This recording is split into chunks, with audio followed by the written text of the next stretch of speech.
everybody. Today I have two very special guests. This is my cockatiel Ziggy and this is my other cockatiel Popcorn. And they are starring because today we are going to talk about some birds, specifically from New Zealand.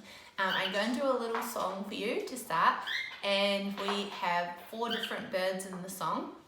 The first one is a piwaiwaka. And to do that action in the song, you're going to move your hands up and down like this. The second is a pūkeko. Now pūkekos have very big stomping feet, so we're going to do this with our hands, big stomping pūkeko feet. The next is our tui. Tui has little white feathers underneath his chin, so we're going to go like that with our hands, move underneath. And the last one is our kiwi bird.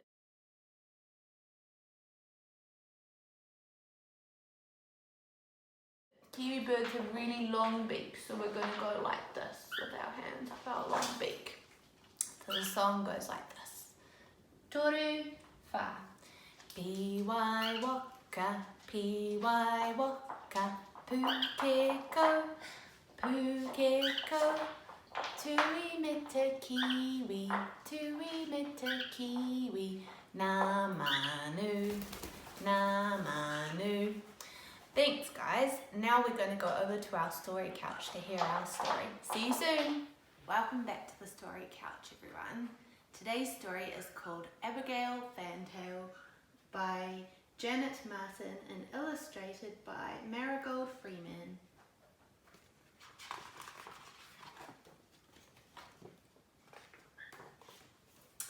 Abigail Fantail couldn't keep still, dipping and diving and flying at will. Abigail's mother said, "You need to rest. Come back with me and we'll sit in the nest." But Abby the Fantail had too much to see, fluttering, flying from tree top to tree, following children while out for their walk, listening to their laughter and talk, hiding in bushes and peeping through leaves, watching for insects stirred up in the breeze. Abigail didn't waste any time snatching up bugs for a meal so fine. Abigail Fantail was out all day, having such fun that she lost her way. "Now, where's my nest?" young Abigail said. "It's getting dark and it's time for bed." Abigail started to search for her nest. She was so tired that she just had to rest, far away from her family, all alone. "It's cold," thought Abby. "I want to go home." The misty moon shone and the moorpork sang, "Moorpork, moorpork," through the still night rain. Now Abigail started to get really scared, watching the shadows for things that she feared. All through the night she could not sleep. Under her wing one eye did peep, watching for cats and other dangers. All through the bush creatures seemed like strangers.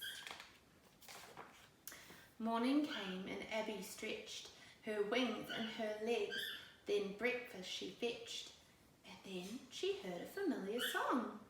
Her mother, who had been searching so long. "I'm here, Mother," Abigail started to sing. "Look down below you, right under your wing." "Abby, oh Abby, I've been so worried." "Come with me," said Mother, and home they hurried. Abigail Fantail couldn't keep still, always too busy, but now she will stop for a rest with her mother when told to stop getting tired and lost and cold. Bye-bye. The end. Thanks, Abby. That was a great story. I'll see you guys next time for another story. Bye.